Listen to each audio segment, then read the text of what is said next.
donc, je suis donc professeur en études cinématographiques et audiovisuelles.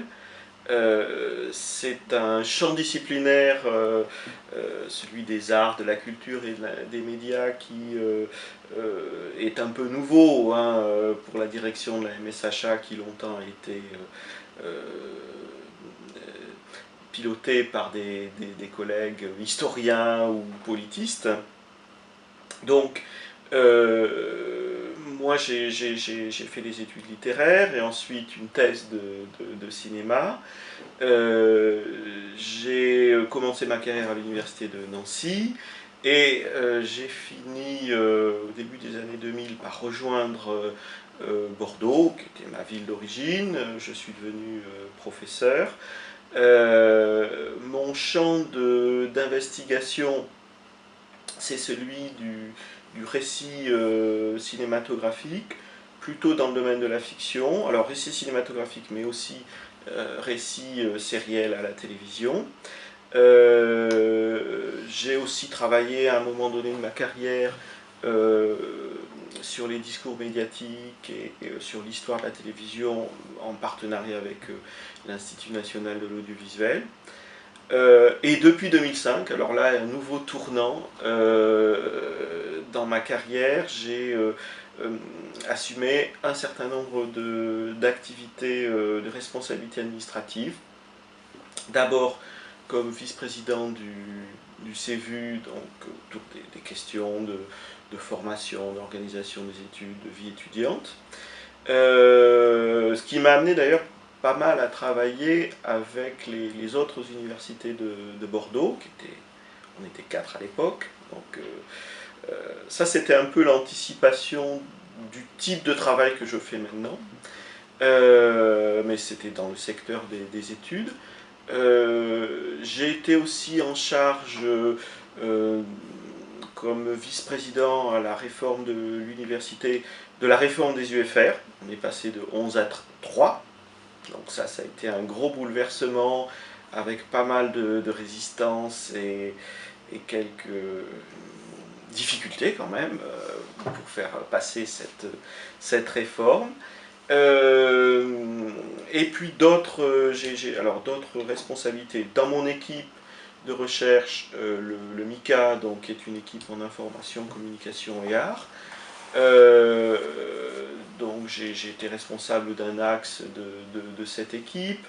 J'avais réalisé aussi la fusion, j'avais pris la direction d'une équipe qui existait avant le MICA qui s'appelait Imagines. On avait réalisé avec Valérie Cariol la fusion entre Imagines et l'équipe d'Infocom qui existait avant, qui s'appelait le CEMIC. Donc on a fait cette fusion. Moi j'ai dirigé l'axe média, à un moment donné aussi j'ai fait l'intérim de la direction du MICA.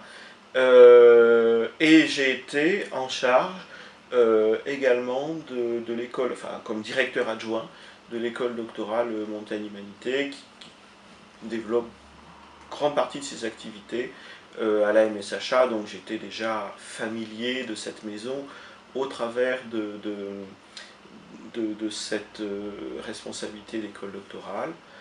Alors ce qu'il faudrait peut-être que je mentionne aussi, c'est que j'ai été en 2012 candidat à la présidence de Bordeaux 3, candidat malheureux, et donc je siège toujours au conseil d'administration, et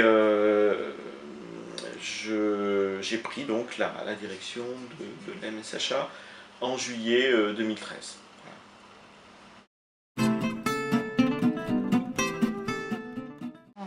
Alors, à temps plein, non, parce qu'on a une décharge d'un tiers de service, ce qui veut dire qu'on assume 2 tiers de temps d'enseignement, ce qui n'est pas négligeable. Donc, en ce qui me concerne, en licence master cinéma et aussi dans le master lettres. Par ailleurs, je poursuis mes activités de recherche, mais il est vrai de façon un petit peu plus ponctuelle. Bon, je travaille notamment sur le film choral, et puis j'ai fait un article récemment sur Homeland. Alors, oui, je continue à m'intéresser à l'actualité des séries et du cinéma contemporain, mais je ne suis pas aussi investi qu'un collègue qui n'aurait pas ces activités.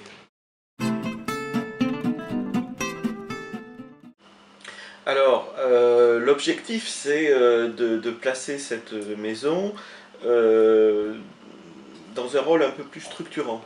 À l'échelle du site métropolitain bordelais donc, et aussi aquitain, hein, puisque nous sommes la MSH d'Aquitaine, et donc on doit penser à l'équilibre nord-sud, hein, nord-sud avec Pau notamment. Jusqu'à présent, la MSHA, elle a joué un rôle important, mais elle a souvent été perçue comme assez fortement liée à l'université la plus proche, donc Bordeaux-Montaigne. Elle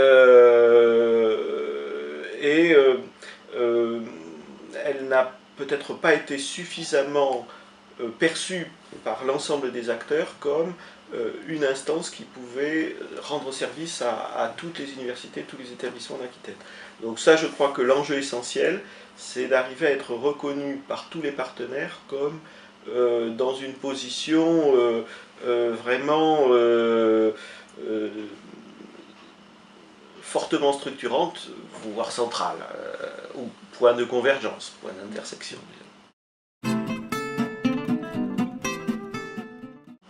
Alors, moi, ce que je connaissais de la MSHA, c'était essentiellement sa fonction d'accueil de colloques et de séminaires, de journées d'études. Je la connaissais bien. Ça, c'est un aspect que je connaissais très bien parce que à l'école doctorale, nous faisions, et nous continuons à faire d'ailleurs, dans cette école doctorale, la plupart de nos activités ici, dans ce bâtiment. Et ce que je connaissais moins, c'était la dimension programme de recherche, parce que ça, c'est un peu la partie immergée de l'iceberg, c'est-à-dire ce sont des programmes sur le long terme qui sont soutenus financièrement par la maison, sur sa dotation, et puis par la région aussi.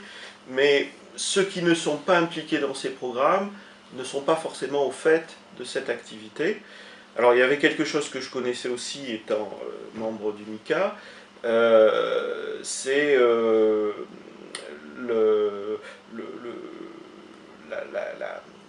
la capacité de la MSHA à accueillir des labos qui ont des bureaux mis à disposition dans ce bâtiment. Bon, je le connaissais puisque j'avais un bureau qui était à 3 ou 4 portes de celui-ci. Donc je suis resté au même étage et dans le même couloir en fait.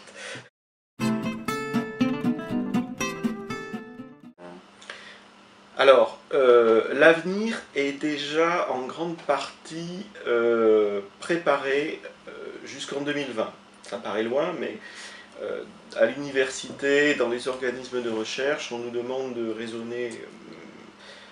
Ça a été d'abord les quadriennaux, maintenant c'est les quinquennaux, ce qui fait que là, nous venons de préparer en 2014 le quinquennal 2016-20.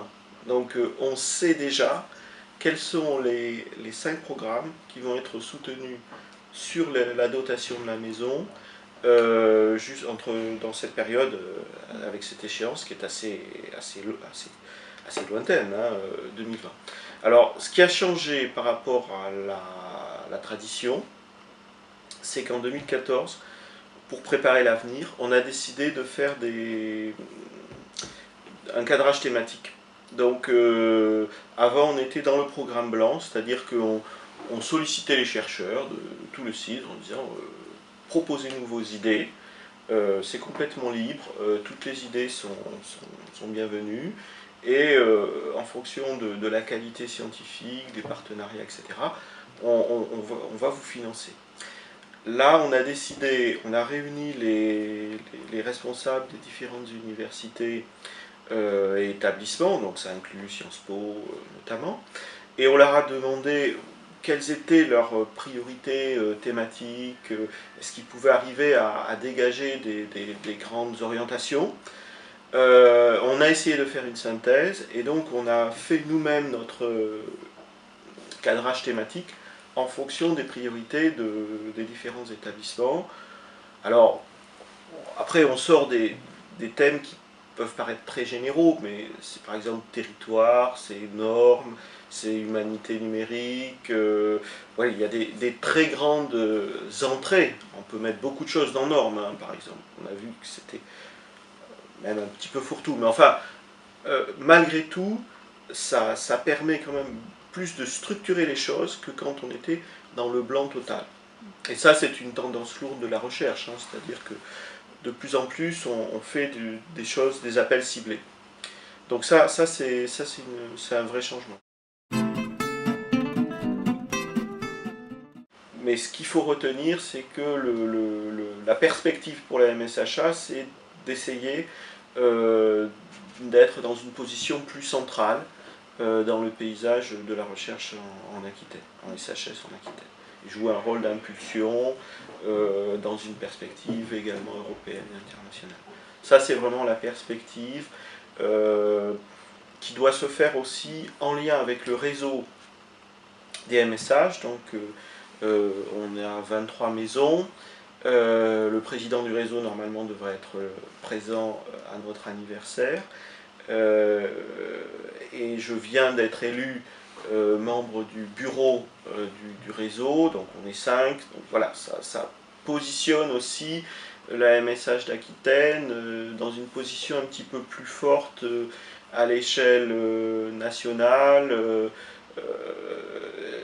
qui n'est pas inutile, aussi dans des phases de discussion où il faut défendre la dotation, il faut défendre les postes, rien n'est jamais acquis, hein.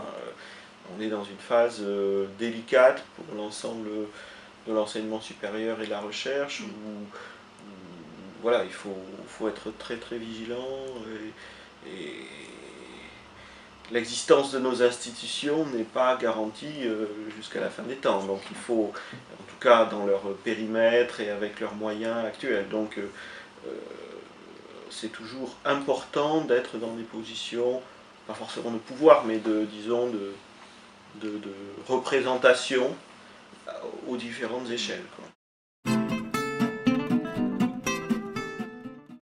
Eh bien, je crois que c'est d'avancer, de continuer à avancer, d'être mieux reconnu par ses partenaires et d'impulser une véritable dynamique de recherche où toutes les universités et établissements du site et les chercheurs vont se reconnaître.